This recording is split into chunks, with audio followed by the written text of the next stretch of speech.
Hi, Mom. Hi, Mark. This is so fun. I think so. Thanks for being here. We're just laughing, going, what are we doing here? What are we doing Well, listen, here? this has been a long time. We were just talking before. Yeah. This has been a long time coming, like a long time. And the reality is you're the genesis. You and Dad are the genesis of this whole concept for me. Like, I've wanted to do this for a long time, especially in the last handful of years. A long time ago, I really wanted to interview Gigi, which we'll talk about, your mom, my grandma. But ever since COVID, like I'm not sure exactly what it was that really compelled me, but I wanted to interview you and Dad probably more than anything. And I'm so happy that we're doing it now. So thank you. You're welcome. And it's fun. Like, this has become my passion project. We've talked about it. Like, I am so fired up to do this. I really enjoy talking to really good people that do really cool things. And you're the queen of that. So thank you for being here. I said to you, I think this is your next act. Well, we'll see. I'm a handful in, and it's super fun. Again, I'm really grateful to be in the position to be able to come and talk to people that do really cool stuff and that inspire me and motivate me. And, you know, some people I know better than others. I kind of know you. But as we were talking about, like, we're not digging super deep because, you know, you and I are both pretty verbose. We could spend a whole lot of time talking, and this could be 10 hours long, and we won't do that to anybody. But I think it'll be super cool to just connect all the dots. And whether that's for even me, like when I think about your life and Dad's life and everything you've done and where you started, it's an incredible story. And that's all I'm trying to capture today. Like, we're not going crazy deep, but we're going to just connect the dots, and we're going to try to do it in 90 minutes. And if we have to come back for, you know, chapters 4, 5, and 6 or dig deeper into some of them, so be it. Okay. But today, Yeah. it's all about you. Where are we going? Where are we going? Let's just jump right in. So you weren't, well, we're sitting here in Newport Beach, Costa Mesa area. Pretty cool. You've been here for, how long have you been here? How old are you? I'm 54. We've been here more than 50 years. That's right. And yet it's a long way from where you began. Yep. So why don't we start, where were you born? And then we'll talk a little bit about your folks and how all that happened. But it was a long way from here, and it's a hell of a story. So where were you born? And then we'll talk about how. I was born in London, England, actually in some place called Welwyn Garden City. My mom was, how old was she? She was about 23, I think. My dad was a Canadian soldier. My mom was an English woman. Well, there was something big going on around that time in the world. Yeah. What was it? World War II. My dad was Canadian, so the Canadians went into the war before the Americans. So he actually spent 6 years in Europe. He left Canada when he was just 18. Didn't he have to lie to get in early? That was or something? his story, but it wasn't true. Oh, which if you knew my grandfather, that's not a giant surprise. Well, he tried, and they wouldn't let him because he was 17. Which is just amazing. You think about today. 17. We look at 17. I mean, I've got 2 kids older than that, and you know, you have grandkids. Like, it's hard to fathom. But I'm sorry. Go on. No, so he tried, and he didn't get in, and so then. But when he did, he shipped him to Europe, and he was there from the time he was 17 till he was around 24. 17 or 18? 18. Okay, I'm not positive. Okay. Yeah, can't remember. Until he was 24. Till he Never was able to go back during Oh. that time. So he was deployed the whole time during He the was war. in Europe. No, I guess that's, during right, that war, right. you weren't going back. And he met my mother, and that's a fun story. But Oh, we're going to talk about that story I know. too. And I will say to you that Angie could tell that story better because she did the movie about my mom. Yeah, so we'll she talk really about that. knows a lot of the stuff. But We'll talk about that movie real quickly in a moment. my dad promised her that they would stay in England, Hold on. Your dad promised her. that they would not move. She would not have to move to Canada. Oh. But when the bombing got really bad, and they had both me and then Pat after me, Your sister. he said, you have to go. And so, that's where we see my mom was like this unbelievably strong young woman, went by herself from England to people she didn't know in Canada with 2 babies. Yeah. So we're going to get back to that. So, and we'll also get back, well, just real quickly. that story is very much the war bride story, right? Like Yeah. and that's really what she was. I mean, here was this Oh, young British absolutely. woman, married a Canadian soldier, had kids during the war in Europe, and shipped them across. Now, there was a movie written about that and created about that, written by your sister Angie, and it's pretty cool. There's a fair bit of creative license was put in there, unfortunately. A lot, yeah. But it tells, I mean, that she really was the war bride. So let's talk a bit about Gigi, or her Lily was my grandma. Gigi was great grandma for my kids. Her story is incredible. Her story is incredible. Just high level Sure. of, it's unbelievable. So my mom is the youngest of 10 children. She was born, obviously, in England. Her mother died, we assume, in childbirth a couple of years later, although I have death certificates, I know, what they say. And then her father put the youngest 4 kids in a Jewish orphanage, Norwood Home for Jewish Children. And a lot of kids got adopted out of there. And my mother told a story about somebody coming to look at her and her siblings, her sisters, like running to like save her from being adopted and separated from them. Who were the four that were in that together? Rosie, My Aunt Rose. Betty, and Sissy.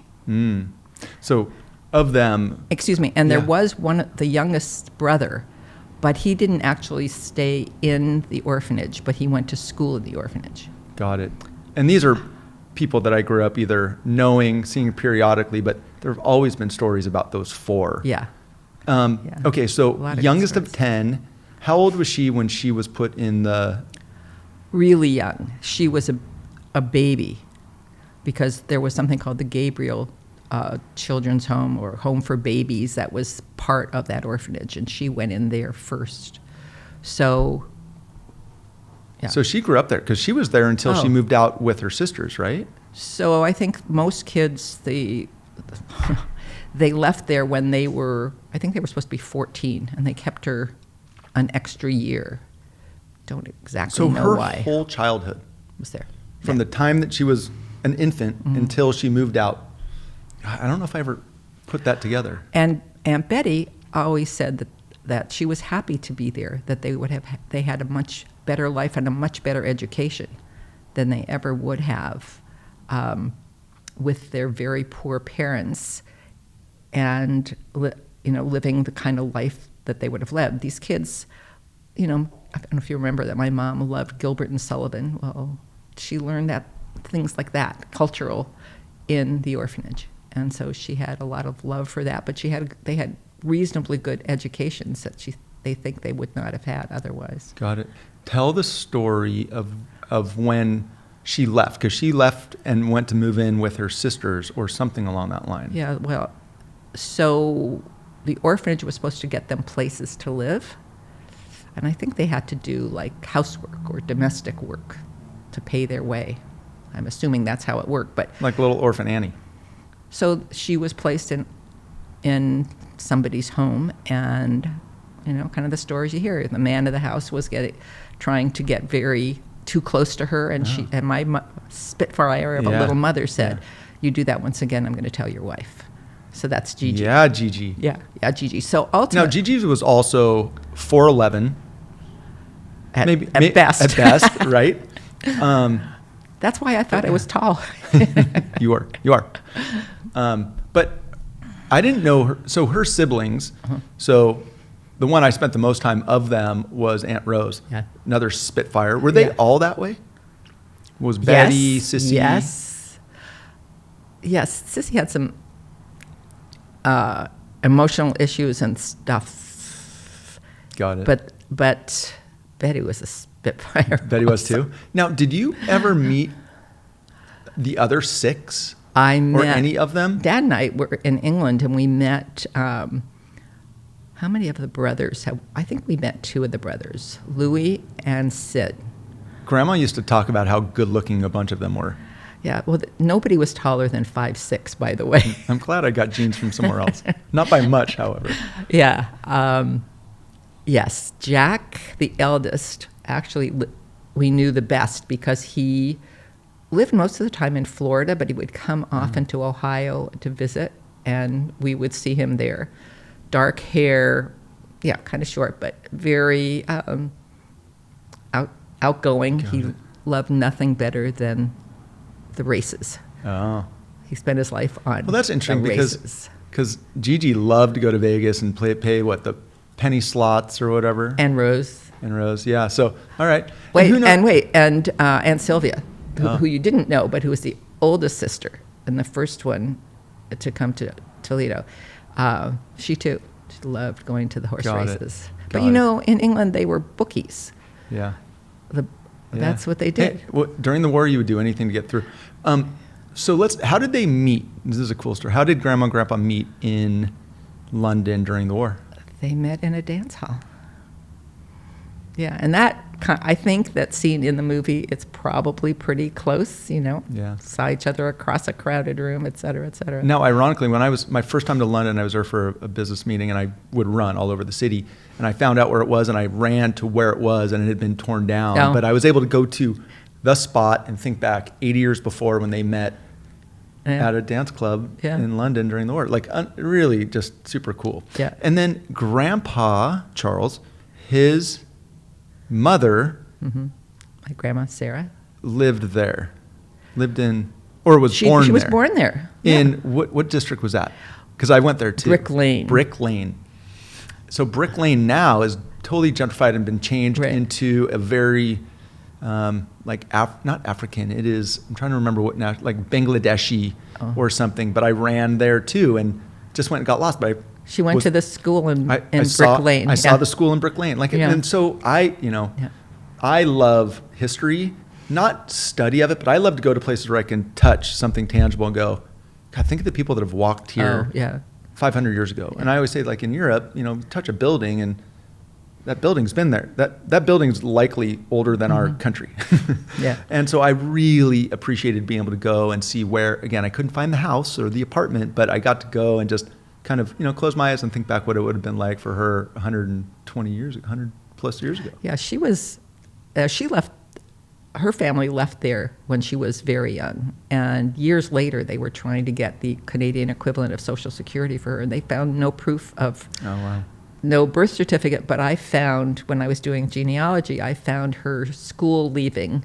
It's right on the book. She left to move to Canada. Wow. Yeah, when she was Okay, about we're 5. going to get to Canada in just a moment, but so talk about, a lot of the history because you just mentioned it. You have a passion for genealogy. Maybe it's passed a little bit because I think you exhausted it all. I mean, think you spent so. a couple years going 12 years right on the front edge of the internet. So not as easy to find it as now, but you were going. Tell us what you did. Well, I'll tell you what started it was that I couldn't imagine that my mom and all her siblings could have existed and that there was no proof of anything about her family.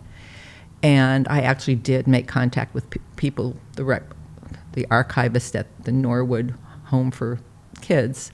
Hold on, is that still there? No, I think now it's more like a social service agency. Okay.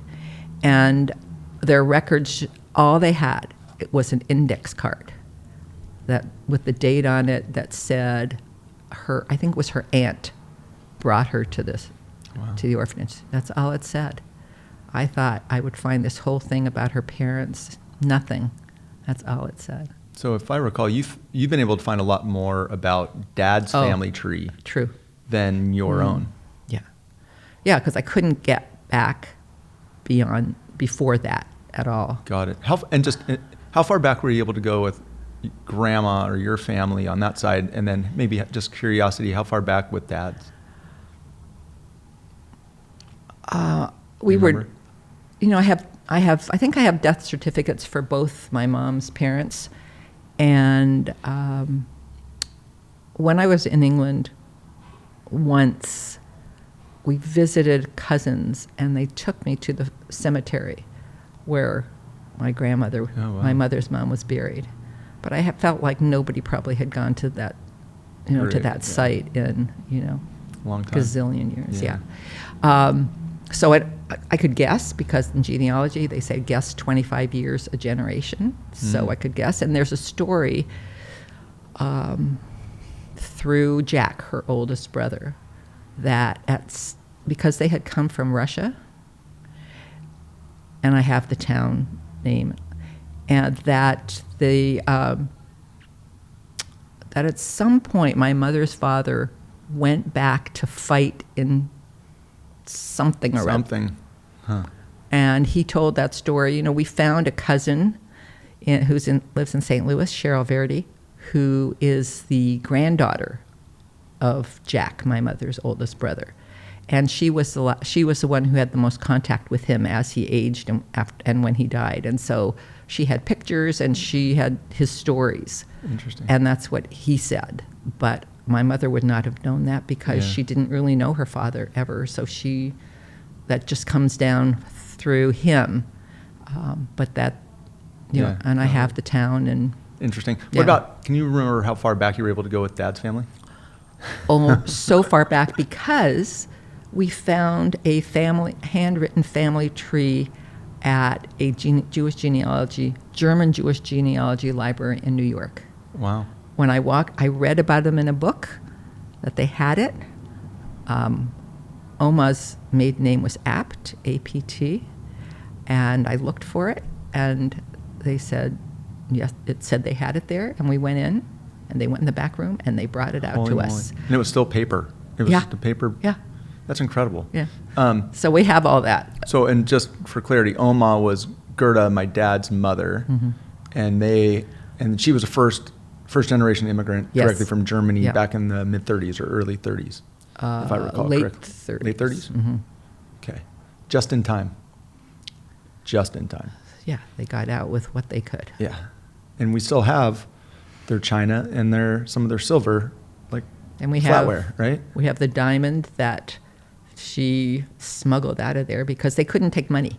So they had to sell whatever little they had, and then they could bring the china, but they couldn't bring any money. That's they could incredible. bring the diamond. But The stories. Mm-hmm. Those are heavy, heavy stories. Do you remember the how far back? 1600, 1700? 1600. That's incredible. Yeah. And yours go back like 3 generations and you can't go further. Right. That's wild. But probably if we could speak a different language. Oh, maybe. And go, but they were so poor. Yeah. I don't know. Yeah. Which we'll talk more about that too. So going back to the path to where we sit today was you had mentioned, you had mentioned Grandpa putting you and Aunt Pat and Grandma, on a ship. Do you remember anything about that, or do you just remember the stories? I only remember the What's stories. the story that coincides with that? So they didn't even know where they were going. They were supposed to report somewhere, right? It was during the war. They had blackouts, and they had to, I want to say they went to Liverpool. I'm not positive that's true, but they didn't know where they were going. I mean, how they... They knew where they were going to end up, but they didn't know the path of travel it was going to take to get there. And... Do you remember the name of the ship? The Mauritania. Which was a pretty famous... Well, there were I think there were 3 iterations of it. And I actually had... I found a plaque that had a picture of it. I think we bought them for everybody, and then we found out it wasn't the right one. But yeah, we came over on the Mauritania, and it was a troop ship. So there were no luxuries, for sure. It wasn't like going on a cruise. And How old would you have been? 2, and Pat was 14 months or something like that. Yeah. So you don't remember? Nothing. What was the story? The story was that in preparation to go, those were the days before disposable diapers, so that Aunt Rose unstitched her sweaters and stuff and essentially knit Diapers. Wow. Yeah. And we slept in like hammocks. And one time, I don't know, she left Pat, I guess, and my mom left to chase after me. And over in the loud system, there was a call for her to come back that her baby was crying. So just having Different to wrangle, times. having to wrangle a 2-year-old and an For how many, infant. How many days, do you recall?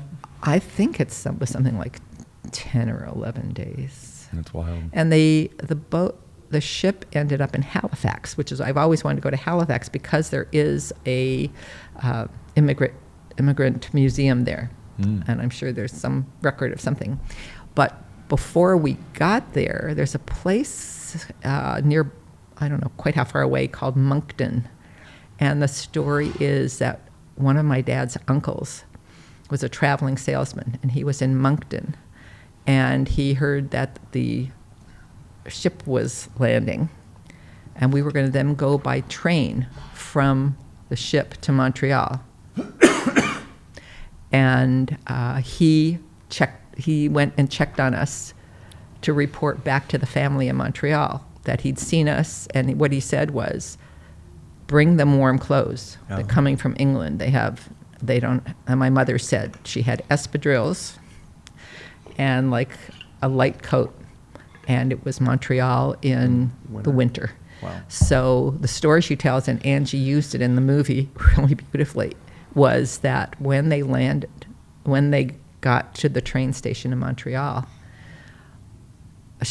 my mother always said it this way, there was a phalanx of people waiting for them, all in fur coats, with fur coats for her and boots and all the stuff for all of us. And these are people, this is my dad's family. They were hugely welcoming in that way, and they were all there to meet her. So yeah. That's amazing. Yeah. There was also a story, if I recall, about, real or not, I don't know, but there was like a PT boat reportedly following your ship the whole time. That's at least what I recall from. I didn't hear that. No? I don't remember that. Maybe it's a family tale, but it Yeah. sounds scary.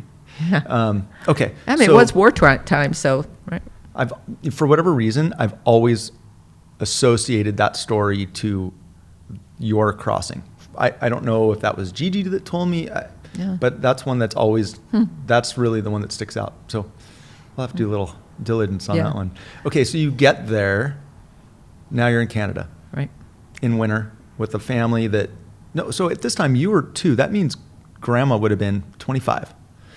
She's 25 with 2 little kids, and she's been sent across the Atlantic to a family that she's never met anybody of. Right. And they show up, and life goes on. Did they? So how did that go? We went. My grandparents were divorced, and so my grandmother never had a big place. She and my aunt lived together because during the war, while my dad was overseas, so was Uncle Louis, like his best friend, and who married his sister, Anita. So he was gone also. So my grandmother and my aunt lived together. So they didn't really have a place for my mother and 2 little kids. So Aunt Lily, a different Lily. This is a new name for me. Okay, well, this is a new story. So my grandmother, Sarah, had a couple of sisters. You met Millie. Remember Millie? She was a hoot. Vaguely. Okay, but the oldest sister was Lily, and we stayed with her. I'm not sure it was the loveliest arrangement, but that's where we stayed. I don't know how long before my dad came back. How long after you Months. arrived? Months. Okay, so it wasn't that long. It wasn't years. Okay. No, if we came in January, this is the stuff I could have checked, but he probably fine. came in April or May. Okay, and when he came back, he was done with his service. Is that correct? Although as a kid, I remember him doing some kind of reserve, like once a month or something, because he would put on his uniform. And the thing I remember is that they used to wear something called puttees, and it was like a big strand of fabric that you like wound around their ankles between their boots and their pants. I don't know. Anyway, so he still put on a uniform and did that. Whether he was required to or whether he could make a few extra bucks by doing it, I really don't know. Got it. What do you remember of your time in, how long were you in Canada, in Montreal, and what do you remember from that time? Oh, I was there till I was 11. Oh. I was there till I was 11. 2 to so, 11. Yeah. Okay. And I certainly remember the time with my grandmother. My grandmother was I remember terrific. my time with your grandmother. Yeah. Or with, Sarah. yeah, Yeah. my great-grandma. Yeah. Yeah, and she lived to be, 96. yeah, 96 is a pretty common, Gigi made it to 97. Rosie to 96. And these are You got some good genes, sister. these are both sides of the family. I'm hoping I got your genes. I know, me too. I hope so too.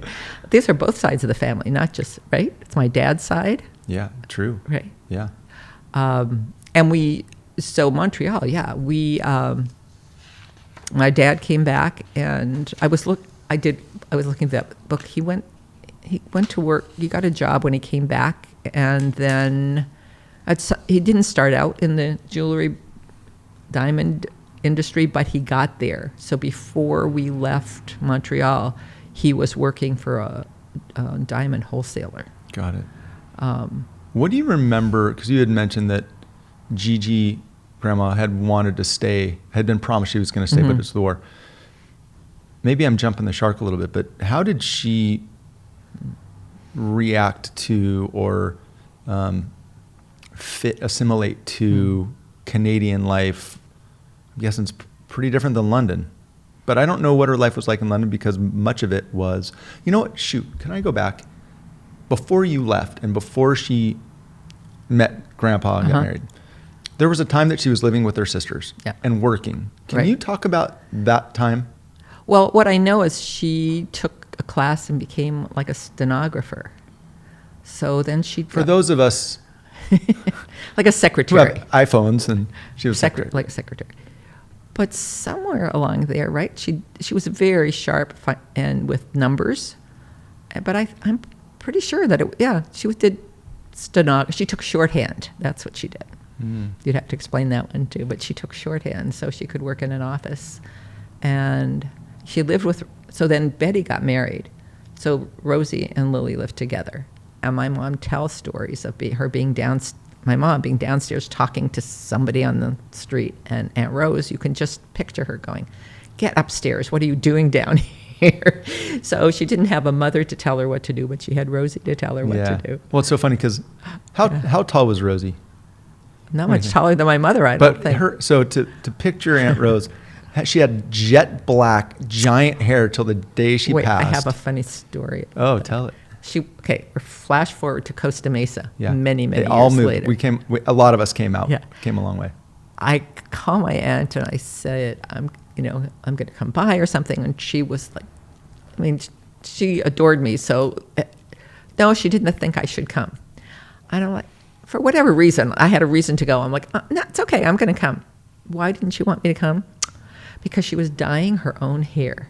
And she had newspaper all over the counters. And she was dyeing her hair that jet black. Ass black. Like the blue black. But it was forever that color. And right? That's because she did it herself. That's awesome. how she did it. Hallelujah. And again, jumping way ahead, and we'll get right back into it. But yeah, you comment when Gigi and Aunt Rose lived together over here, and not the nicest part of Costa Mesa. Right. I mean, two little ladies. I just have such fun Every memories. Sunday, they took the bus to Laguna. They walked. Here we go. They walked from one end of Laguna to the other, and then they went to the White House for lunch or whatever. So they both said they could not live together, but they were inseparable. I love that. And they were awesome. Yeah. Both very different. So different. And ironically, Gigi went on, when she moved out here, went to work as a bookkeeper for Dad. So she was always a numbers person. Yeah. I didn't get that from her. And Rosie was a seamstress. So in Toledo, she actually worked like in a workroom, sewing. Got it. Yeah. So, okay, you just brought up Toledo, Ohio. Talk about Ohio. So you were in Montreal till you were 11. Right. During that time, did other kids join the family? Yeah, Steve. So Pat and I were born in England. Steve was born in, am I right? I think 1950 in Toledo. And then we moved. What brought Ohio to the picture? I can go way back in genealogy because I learned a lot of stuff about how I think we got there, but in a nutshell, all the sisters were there. Oh. Sylvia, Sissy. So they had all Rosie. come over from Europe as well and ended up in Ohio, of all places. You guys were in Montreal, and you all converged down where they already were. Okay, Right. Interesting. Didn't know that. Yeah, because my dad, I think, he always felt like he was the poor relation. He couldn't, not that they were all that well off, but, he didn't even get a car until I was a teenager. So it was like maybe he'd have a better chance if he went to the States instead. And how did that work out? You'd have to ask. No, you lived it. He didn't think that he did not think that he did well. But five kids to feed is a lot.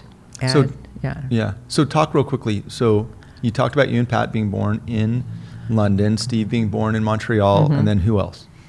We get to Toledo, and Angie and Dee Dee are born. I'm 14 years older than them, and a lot of people thought that my mom just had these two little girls. Oh. Yeah. Interesting. Because the rest of us were, yeah. And so at 14, and then she had you at 23. I mean, she was 30.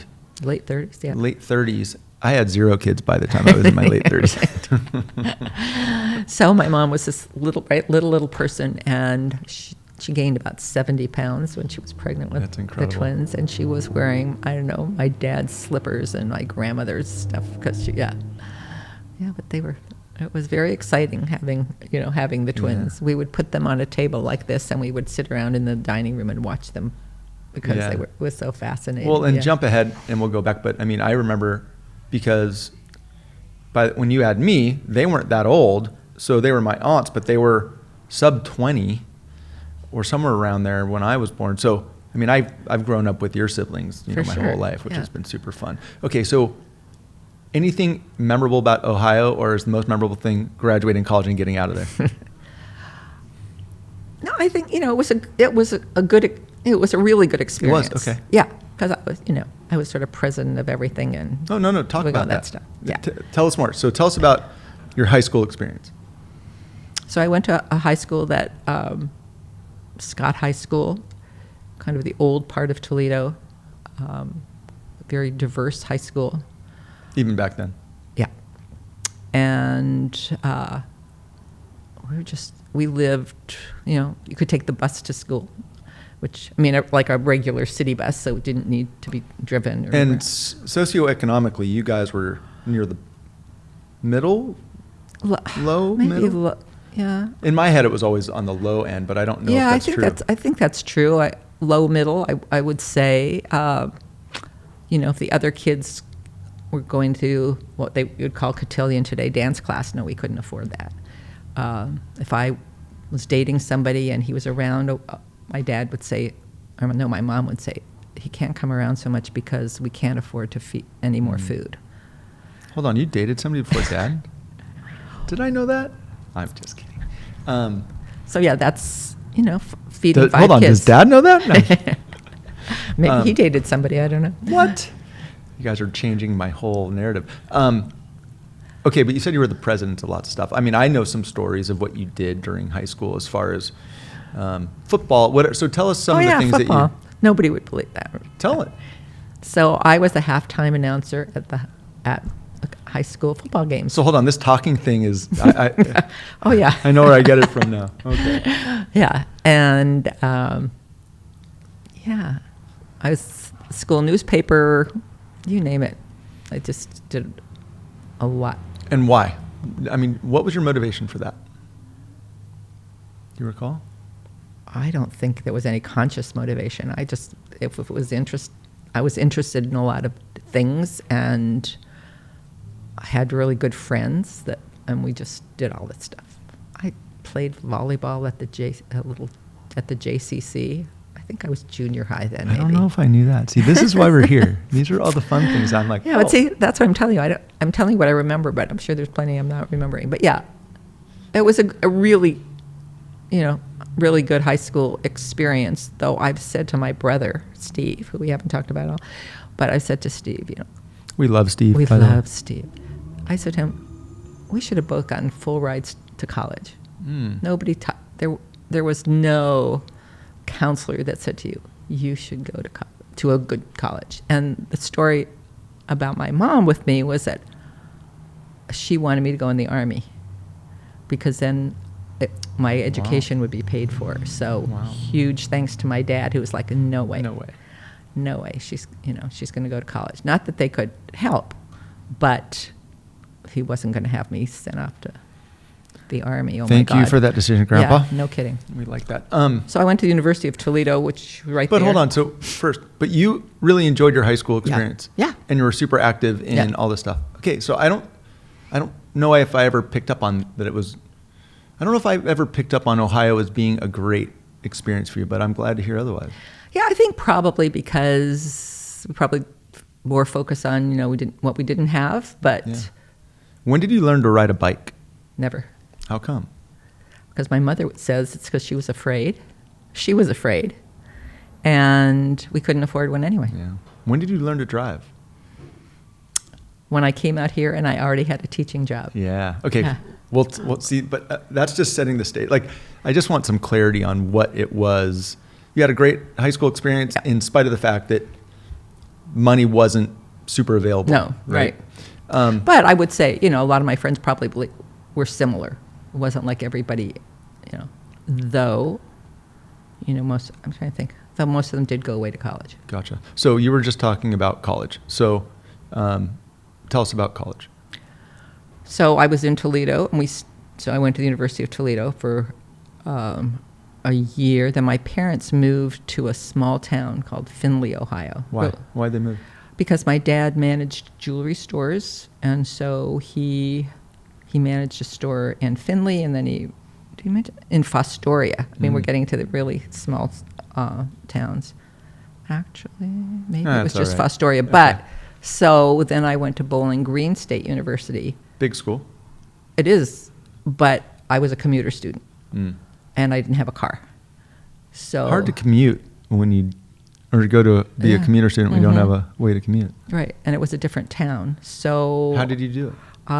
there were people who were also commuting who drove, and I was in the carpool, but I assume I must have paid for something because I wasn't doing my share of driving. It's really interesting, and I think you've already watched it, but Jennifer Friend, Yeah. CEO of Project Hope Alliance, was sitting here a couple weeks ago. There's a lot of similarities in the stories as far as how she didn't know that there were Oh, I remember that. the Those Pell Grant Grants, she yeah. had mentioned, but same thing. They existed. She just didn't know. You just said that. I got a scholarship from the PTA, but it was $200. Yeah, not going to get you No. too far. No. And then she talks about not having a vehicle Yeah. until she got one and it didn't have brakes, and so she learned how to That get was- from Irvine to Huntington by only turning right. I heard that. Crazy. So but really interesting similarities there. And you guys both went on to you continue to do, and she continues to do a lot of similar stuff. And I don't know if there's maybe a correlation there, but we'll talk about that in a bit because Yeah. it's super When we get front and center with what you have done. But we're going to get there, I promise. So you go to Bowling Green, then what? You graduate from Bowling Green College in Ohio. And it's a wonderful time to be graduating because California's coming looking for teachers and engineers. And so I really had my pick and once I decided I wasn't going to stay in Ohio. What helped you make that decision? Well, let me out of here. Everything sounded like everything else. I could have gone to Columbus or, a big city in Ohio, but none of it sounded Well, interesting. I just want to say thank you for making the decision that you made to move west.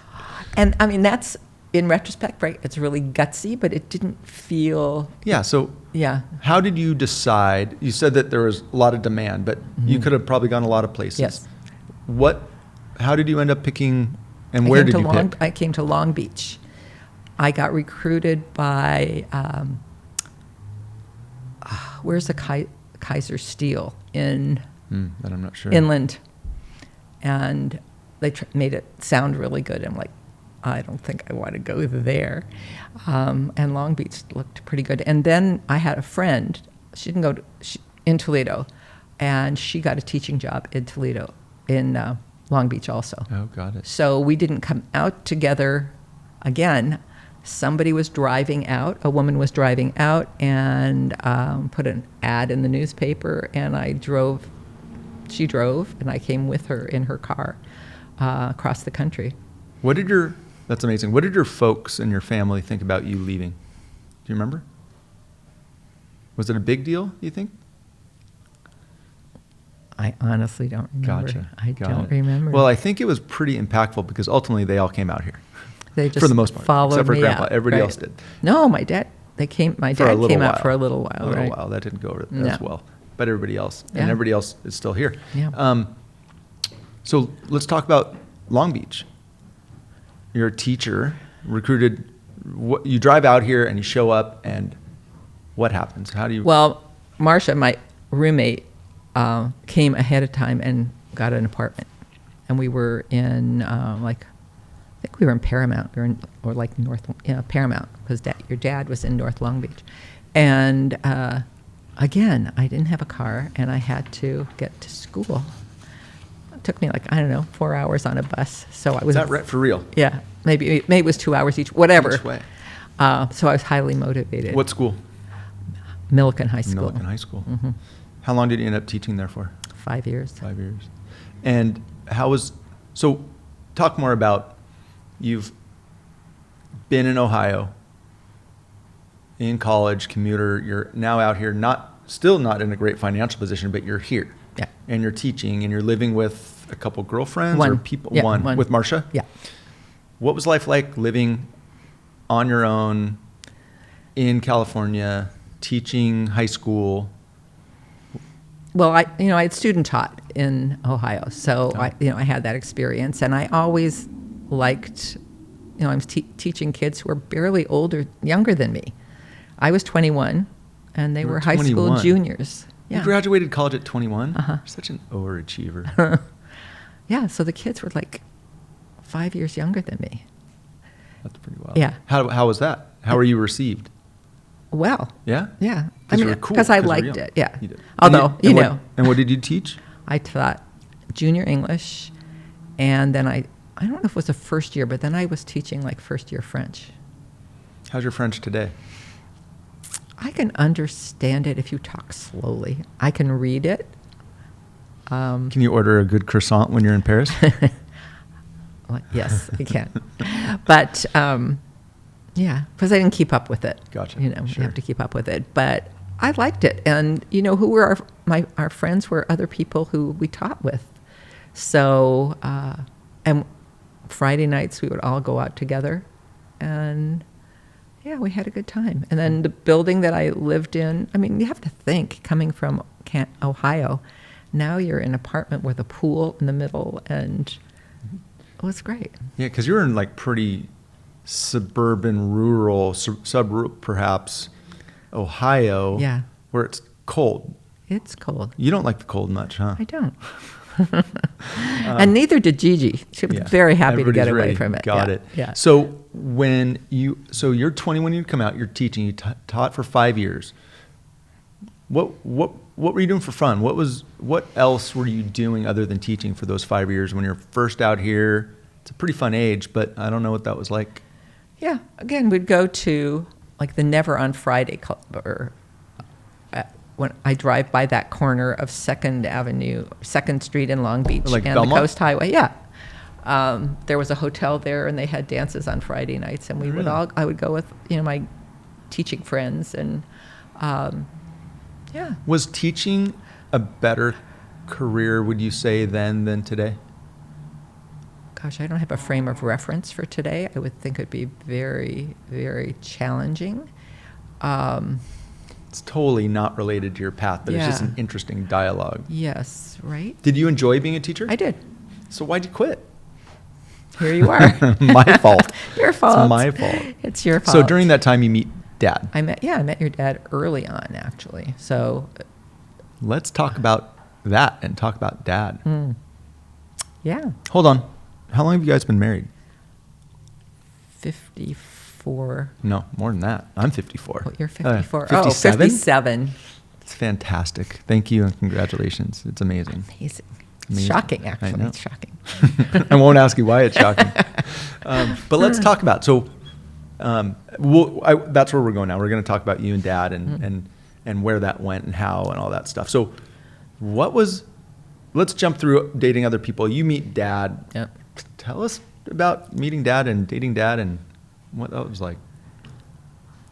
He was just a great guy, and I think we got serious pretty quickly. Can't really even tell you what, yeah. Got it. Okay. And what was he like back then? I mean, he also grew up with very little. Yeah. His dad passed away when he was 17. Dad was kind of man of the house to some degree, with a German-speaking immigrant mother and a younger brother. And Dad, still to this day, is a baller. Like, talk about, I mean, you guys have, and I'm kind of jumping over a little bit, and we'll get into the details, but I mean, you guys are the American dream. Coming from where you both came from and what you came with.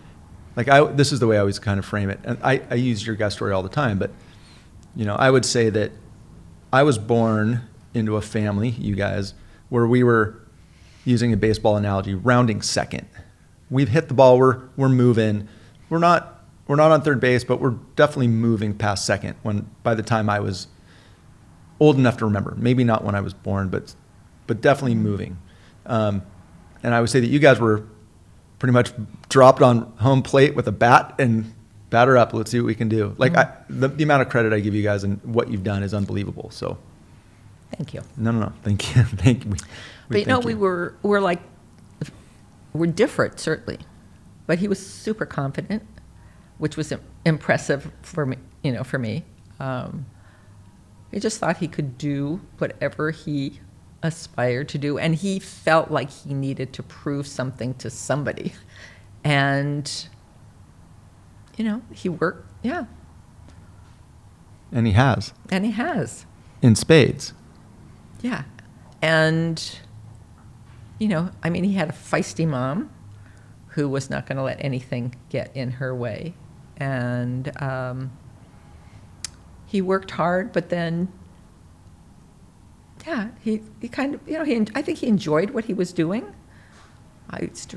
When you kids were little, and I remember he would, you know, he'd be on the phone, or he'd go call on his customers, and he'd be bumming cigarettes from them, and he was, you know, but he was always thinking ahead. Yeah. Yeah.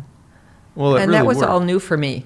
You know, we were all, because my dad didn't, you know, he didn't have the skills or the opportunity, and he didn't know how to make the opportunities for himself. So, Got it. I mean, that's why we went to Ohio in hopes that he could, you know, do better than he had done before. So meeting Dad with this strength of character and conviction that he was going to get there and prove it to somebody, and just he's just a goer. Yeah. Like, but our values were exactly the same, and so it was a good fit. That's awesome. But I mean, he was very impressive in what he had done and what he thought he could do. And well, I can't wait to have him in here. Again, the genesis of this is the two of you, and because Dad's story of starting with nothing and just going, and I always tell the story, like, he'll every once in a while, again, this is kind of the whole goal here is to identify, even talking to you, I'm finding stuff out. Like with Dad will throw out something like, oh, when I had this hamburger stand, I'm like, what? Yeah. What? When did, I forgot to tell that story. Like, there's a number of those where he's the serial entrepreneur, grinder, and he turned it into gold. I mean, it's really been an unbelievable story. But together you guys did.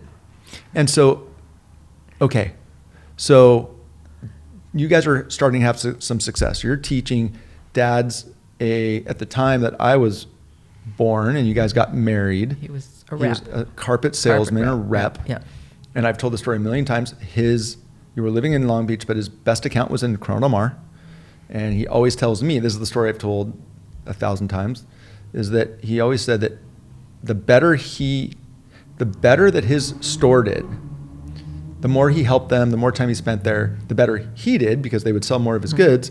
And so he spent a lot of time there helping them sell and, you know, being active in the store in Newport flooring. Honestly, I think he was sitting there schmoozing. Well, if that sold stuff, so be it. That's part of the sales process. But, you know, his territory was from Manhattan Beach down to San Juan Capistrano. It was a pretty It's a big one. Not bad. It's a very nice one, right. And so when he got that job, then we moved because we were in an apartment like on the off-ramp, like I want to say Santa Fe Springs or wherever it was when the first year that we got married. And then we moved down to Cyprus. So I was born, you guys were living in Cyprus, and I was born at which hospital? You were born at Kaiser in Bellflower. In Bellflower. Same with my wife, Randy, believe it or not. It's I just didn't know interesting. that. Yeah, Randy was born there too. And at the time, it was the two of you and me, and Oma, Dad's mother, was living close by in Long Beach. And then you moved down here in 70, and as Dad says, to be closer to that business I was describing, which, ironic, used to be in Corona Mar. It is now directly across the street from where we were sitting. That business has continued a long time. That's not how I remember it. Really? He moved to be closer to that store. That's what he told me. Is that right? Well, that's the way I've told the story 1,000 times, so I believe that story. But I'll have to go home and ask him. I don't remember that was the case. That's the story I'm sticking to today. And that's where, the real estate stuff didn't start. He started in the real estate stuff up in Long Beach, and then really started to focus on. But he'll tell you how he and his mother bought their first piece of property. I don't know that story. Well, I'll let him tell you. But that's, Got it. And it's a really interesting story because, again, here's an first generation immigrant woman, no language, working as a caterer. No, she spoke English. Yeah, at that time? Yeah. At that time it was, well, I guess she came in the 30s, so she would have been in the Yeah. 60s. Yeah. Okay, so 30 years of, okay. It was still very accented, but she was a caterer, right? Yeah, she did, right. And she obviously never remarried. I don't know if she ever dated again after. She did. She did, okay. Yeah, a little bit. No. She lived up in Leisure World, up in Long Beach or Seal Beach area. Okay, I'll let Dad get into details on this stuff. Okay, so you guys moved down here, and we moved into the Port Streets when it was developed, which was a great first investment down here for Dad to make for you guys. What has parenting and grandparenting meant to you? I love it. It's lovely. It's lovely. It's great to see our kids grow up, and you don't have as much control as you think you have. But I'm sorry that I may not have been a perfect child. You were a perfect child. But I do want to thank you guys. We've always had a great relationship, and I was, I think, a little tougher on Dad for a while there, but I went on to work with him for over 20 years, so I think we figured that out. You figured it out. But you guys were the best parents I could ever have asked for, so thank you. I mean, you're perfect role models, and you've been incredible. Can we tell the story about going to watch you play basketball at the Boys Club? You're telling it already. Keep going. And I wasn't allowed to say a word. I couldn't cheer or anything. Yeah. And so if I wanted to come, I had to chew gum and be quiet. So I chewed gum and I was quiet. So this is very hard for me. I want to cheer. So what happens now when Reef goes and plays tennis? It's the same thing. He's like, I don't want you there. It gives me anxiety. I don't want you to watch. I'm like, damn, he has fallen right off the dad tree. Was it anxiety that you didn't want me to watch? I don't know. Reef and I have a lot of similarities. No, you let me watch. You just couldn't I wasn't allowed to scream, which I probably was. Well, maybe you were just embarrassing. I don't know. Perhaps. Probably. I'm not exactly quiet. No. But we used to go watch Doug play tennis, although I just remember one play, he was competing and it was super hot wherever the game was. I couldn't even go because I couldn't watch. But, but Dad went. It was great being able to do all that. Well, you've been, again, world-class parents and grandparents, and the kids are so fortunate. Thank you. So, no, thank you. Let me ask you, what do you think, I mean, you guys have been married for coming up on 60 years. What's the secret to that? So we have been married longer than the total of both of our parents' marriages. Wow. Isn't that weird? Yeah. Well, because your parents were divorced, and Oma, her grandfather passed away. Yeah. So probably just about at that. It's like 36, 40. Well, those are interesting things. It's like I remember when Dad had passed away, there was a number, and Dad was like, as long as I beat that number, I'm doing pretty good. I have to tell you, all the men that we know, that number is always hard for them. Really? Yeah. Because you see that number as potentially being my number. Yeah. All right. Yeah. I'm glad that you guys are both healthy, and I always say you're a beast. You're gonna this is probably inappropriate with us, but I would say my mom's going to outlive me. I mean, you're an Please incredible. don't. I know. Don't do that. Yeah. But you just keep doing what you're doing, please. We're going to be together for a long time. So we were talking about how you ended up in Newport, early 70s. You know, I was a year old when we moved here. Doug was born here at Hogue. We haven't gone very far. You know what? Doug was born in Bellflower also. I thought he was born at Hogue. Uh-uh. Really? Uh-uh. Oh, see, that's why we're here. Wait a minute. I was there, but I'm pretty sure I'm right. Pretty sure I'm right. That's very funny. You know why? Because we had whatever health insurance we had. Gotcha, whatever. What's life been like? And I mean, again, I always say it. I haven't gone very far. I mean, we grew up just on the other side of town. You've been in the house you've been in for almost. We were talking about almost 40 years, and you've been here for, over 50 years. You know, when I first moved, I think in the first week when I talked to my parents when I was in Long Beach after I moved out, and I said, it's a great place, but I wouldn't want to raise kids here. Oh. So much for that. Eating my words, right, Right. Yeah, we were blessed. I mean, what a great place to grow up. Yeah. And we've been blessed to be able to raise our kids here too. One of the things about that time that's, I think, telling in a lot of ways, and I just want to get your thoughts on it, is, being Jewish in Orange County back then, I always say that it was our family, Randy, my wife's family, and maybe 3 other families. I know there were more. Now there's a lot of, there's a giant Jewish community in this part of Orange County. A lot of synagogues. But what was it like then? Because I remember you being very active in making sure that people learned about it. What do you remember? Well, I think because having young kids, it was sort of a natural that you would go to, and especially we met a lot of people. It was sort of a natural meeting place to with your kids, because you guys were there. I don't know if you were like preschool. We would go and think of all the people all the friends we met that you're still friends with. And so I think it was social as well as it was cultural, religious. Got it. Because neither Dad nor I were very religious, but it was a very comfortable. We were at Shir Hamalot for a long time, and all the friends that we made there and all the kids, right? It's pretty amazing. So I don't know that it was as small a Jewish community as you think. As you're thinking it was, and because there was Shir Hamalot, there was Bat Yam, and they're both still here, plus more. Plus university. But what I recall is when I went to Anderson, I was young. You would have. Everybody does that though. The Hanukkah. I don't know. Do they? Tell the story. What would you do? Everybody I know. Juliet did it at Davis. What's it? Describe what we did. It's Hanukkah. Unless you don't want your kids to just think everything is Christmas. So you would bring. You'd bring like my whole class to the house. To the house? Yeah. We did? Okay. The way I remember it is going into the classroom. Well, I'm sure we did that, or you did that too. Yeah. But no, there was certainly a year that it was at the house. Really? Okay. For sure. I'm glad, but I don't remember that. But that's what we did. And of course, we had endless energy, so it wasn't like, it was hard to do. But we'd make the latkes. Everybody would have dreidels. We'd play the games, and everybody wanted to be Jewish because you had 7 days. And so that was. How many days? 8 days. Give or take. Got it.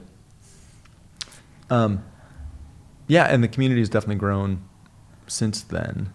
But just think of all the kids that not the for sure that you have known all those years. So it provided, it provided us with really a social life and remember, oh my gosh, Mark, what about the time when you broke your jaw? Are we going to talk about that one? Well, this is about you, not about me. But yes, when I took my bike off of a little bridge just outside of the Port Street, I actually rode my bike. I was on a long bike ride last couple weeks ago, and I went over there. I'm like, this little bridge. Yeah, I broke my jaw, walked home with my mouth locked open, had to get it wired shut, all that fun stuff. Yeah, but so, your dad was doing a lot of what you've done the last few years. So he was in Chicago at an ACE thing when that happened, and or at a show. You were at school, and there weren't cell phones. I was home, and the mother of one of your friends who lived Lauren back. Engstrom. Yes, that's who it was. Right there in the corner. Called and said that you had fallen off your bike. You think about that. I was in first grade. I mean, little. I let you, right. Little. What kind of mother lets you go riding around Back the neighborhood? then, that's what we did. Yeah. These days, not as much. Yeah. Not as much. And so unfortunately. your dad was out of town, and I took you to the doctor, and he tried to manually put it back. Oh, I recall. Dr. Kagnoff. Yeah, Dr. Kagnoff. So, yeah, and the next day we went to the hospital. Okay, but we digress. Yes, Yeah. I survived that. That's My parenting. mouth definitely works. That's parenting. now. Yeah. I'm actually going to help you here. Yeah. I'm going to have you reset your headphones. Because Is it on? Oh, my- there you go. Thank you. See, Mom, I'm always looking out for you.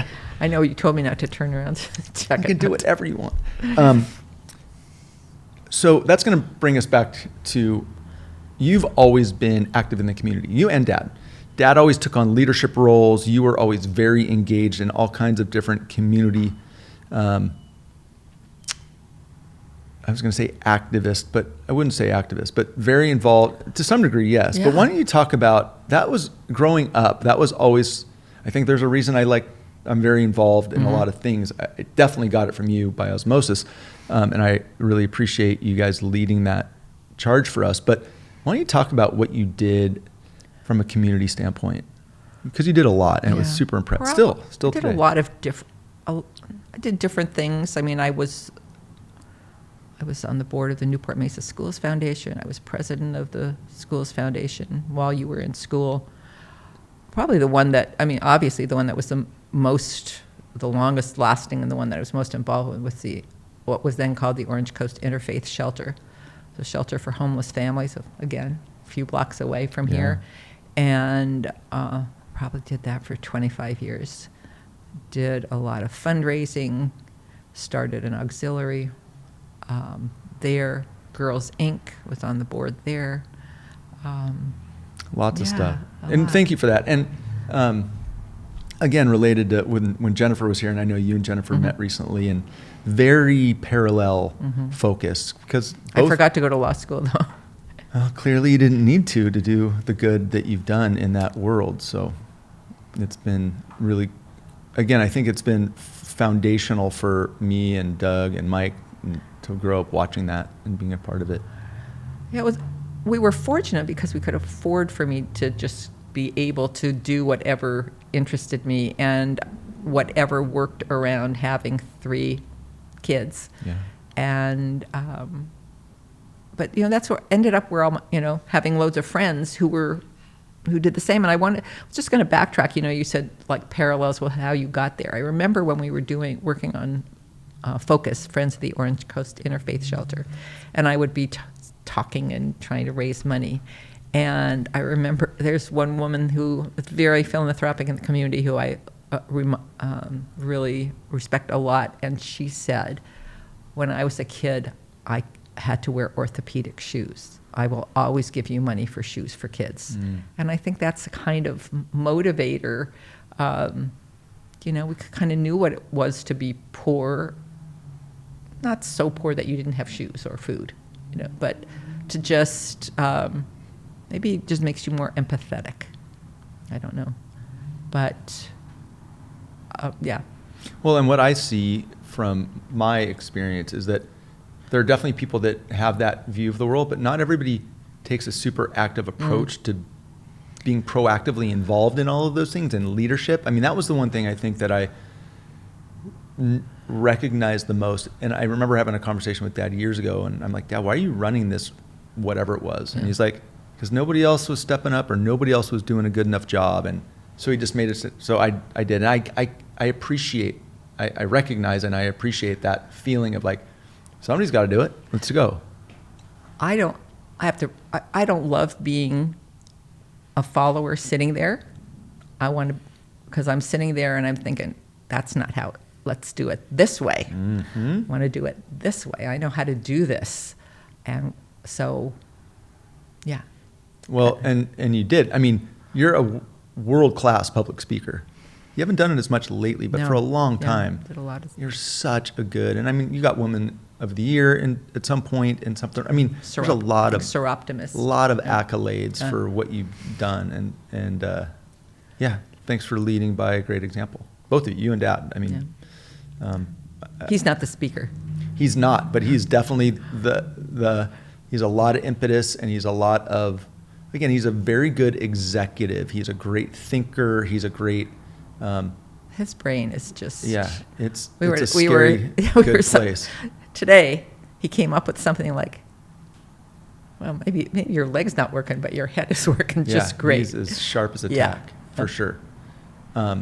Yeah, I would say I more fell off the mom tree on this stuff. Like, we can talk and we can talk. maybe lead and inspire, but Yeah. when it comes to numbers and concepts and nonlinear thinking, that's Dad. Yeah, right. And fortunately, I have a business partner named Matt that has a similar brain to make up for mine. Like, you're not so interested either in investing all that energy in that. Correct. If somebody else can do But somebody that. needs to. Yeah. So you got to have somebody good in that spot. Yeah. Yep, it's awesome. Yeah. Similar to helping on the outside, you're also been you're the matriarch of our family. You've always been kind of the center of the Yeah. Schulein workman universe. People kind of converge on your house, Camp Schulein, not because it's not the place, it's the place where you are.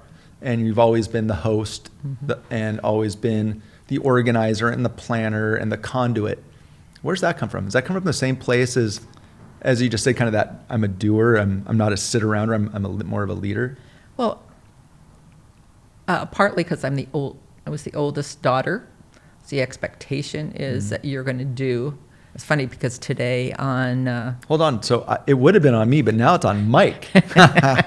Sorry, Mike, it's your obligation. Yeah, but he moved away. All right, we'll have to fly to New Hampshire, Vermont.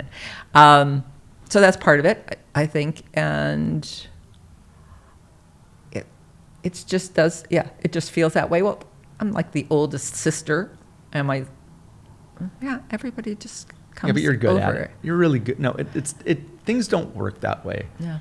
Leadership drives results, and it's just your natural. I think it's just you guys are really, really good at it, and you make it very comfortable and inviting and hospitable and fun. But now the ladder is gone, and the loft is gone. Yeah, so we had this loft that I had up in my room, and it's a beloved place that didn't get used that much, and the ladder disappeared in the last couple of weeks, and that is now off limits, which That's right. it's kind of the end of a 40-year love affair with Yeah. that little spot. Yeah. It'll come back at some point.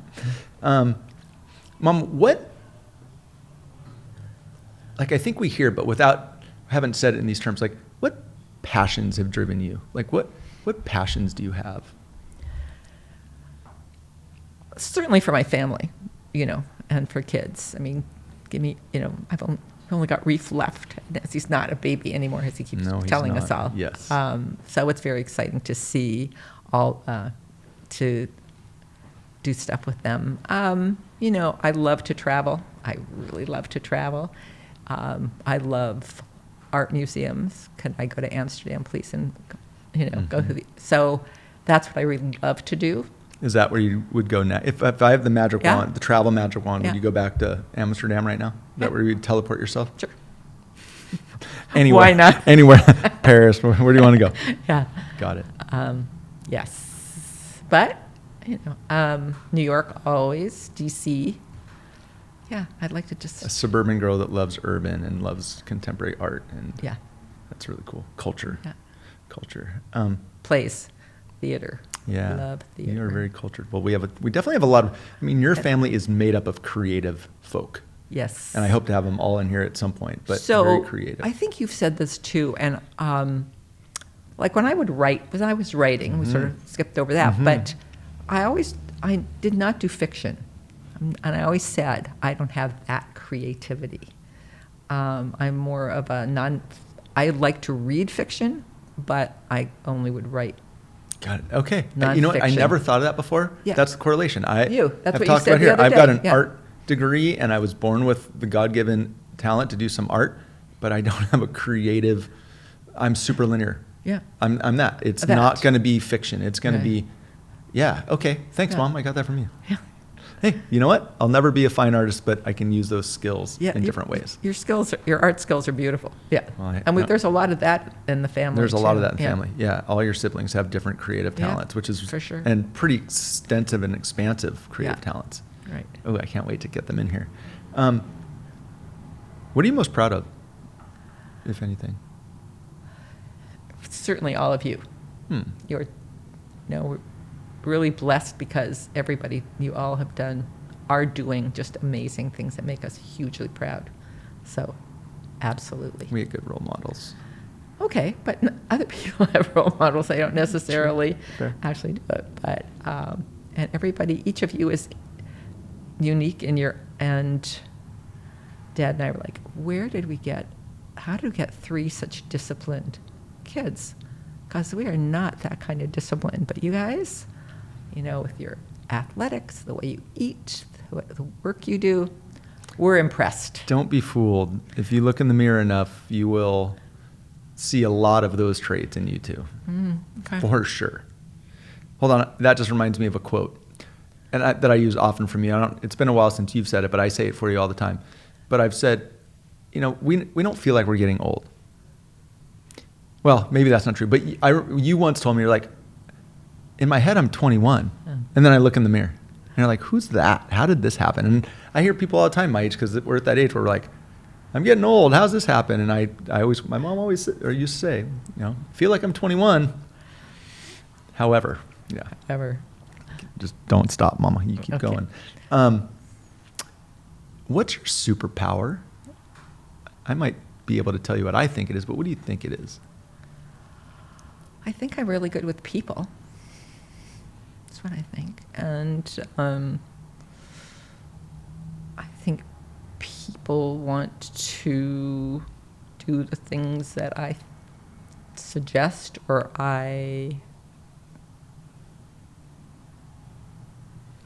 espouse, or the things that I think if I'm doing them, they're like, okay, it must be good, I'll do it too. Kind of. Ditto. Okay. Like, very much. You are a people person. I don't think you've, in my lifetime, you've never had somebody that would, I think, be unhappy with you or would be an enemy of you. That's pretty uncommon. But and what's interesting is what you just said is what you espouse, people will adopt. Different term. That's I always tell when I'm talking about fundraising. It's people believe in me regardless of what the event is, or as long as I've kind of built that trust up that if Mark is supporting it, I'm going to support it, or I'm going to support Mark. Right. Mark's vetted it. Yeah. I'm really passionate about that, but that's exactly what you've done all this time. I just hadn't thought of it in those terms, but I really followed that model.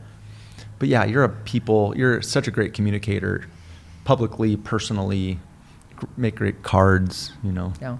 I definitely got that. If I have a skill there, I got that from you for sure. Yeah, but you can illustrate it. I can't illustrate well, it. I don't illustrate it. What legacy would you want to leave behind? 50 years from now? Pretty much what we just said. That she raised great kids. Don't make me cry now. She cried easily. And I got that from you too, sister. That's a good one. Honestly, I feel like I had as an adult, I've had a pretty easy life. So I'm really grateful. I'm sorry. Hold on. What do we say about you? What's the joke? What will you cry at? Bibliographies. That wasn't me. That was Linda Algazi said that. Yeah, that's me. I cry at bibliographies. Yes, we know these quotes well with you. Mom, if I had a magic wand, anything, it could be, we just kind of talked about it with travel, anything, anywhere, whatever. Is there anything that comes to mind you would do with that magic wand? One wish?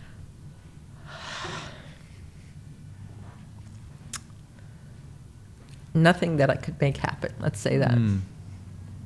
Okay, we'll keep that one in your back pocket. I appreciate that one. Listen, like I said, we could go all day, and I could ask you all kinds of questions. I don't feel like I've really told you anything you didn't already know. Yeah, but I don't know if anybody else knows all this stuff. Right, and you've connected the dots. Okay. You've connected the dots, and that's what I wanted to do, because it's a hell of a story. I mean, you were born in London during World War II, and you live in Newport with 3 kids. How many grandkids? 7. 7 grandkids. Okay. 3, 5, 7. Lots of friends that you've had for decades. Yeah.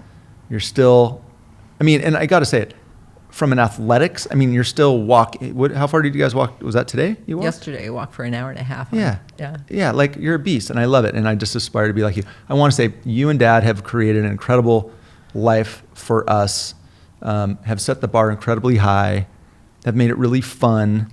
We're super lucky. I mean, the fact that I live 2 miles from you guys and that you've been super such close a to my luxury kids for us. forever, Yeah. for all of us. And I know not all families get to do that. Not all Right. families want to do that. I'm super grateful that you're one of my favorite people, and I love to talk to you all the time, and I'm able to do it. I'm so grateful that you and Dad have had this incredible marriage and have been fantastic role models and have enabled a lot of things for all of us. I'm stoked that you wanted to come and do this with me, which is super cool. But see, I'm really grateful that I've had this kind of adult life. There was nothing in my childhood that I can remember saying to my mother that I wanted a VW, and it was out of reach. So to have been able to get this kind of life was like beyond what you could even aspire to. Well, I was going to ask you that much earlier, and I didn't. But that was one of the. What were your aspirations? It sounds like a Volkswagen. But when you were in high school or in college, in Ohio, growing up the way you did you have a dream or a wish or a hope or a vision of what you would be when you're. Nothing like what it turned out. So you've exceeded exceeded anything I could have even thought was. That's got to feel so good. Yeah, I mean that's what I mean. We've been just incredibly fortunate, and we feel really good about being able to pay it back or pay it back somewhat. Well, I think that's the quote that I've heard from you the most over the years is like, we never thought we would end up where we are or create this kind of life. So to be able to give back is such an important part, and always has. Again, that's the world I grew up in with you guys, because you've been doing that as long as I've been around. Yeah. One time, Dad and I had a conversation we were with Cheryl and Dennis next door about who was the poorest growing up. Cheryl won because she was living in a converted chicken coop. Wow. So you can excise that if you want, but it's just that our lives, you probably asked Dad the same thing. What could you have envisioned? And I know he. Yeah. Well, like I said, you guys were arguably somewhere around home plate holding a bat. We were moving around that field significantly because of you guys at that time. But to be able to hit a grand slam through an incredible amount of work and hard, dedicated energies for 40 years, 50 years of nonstop.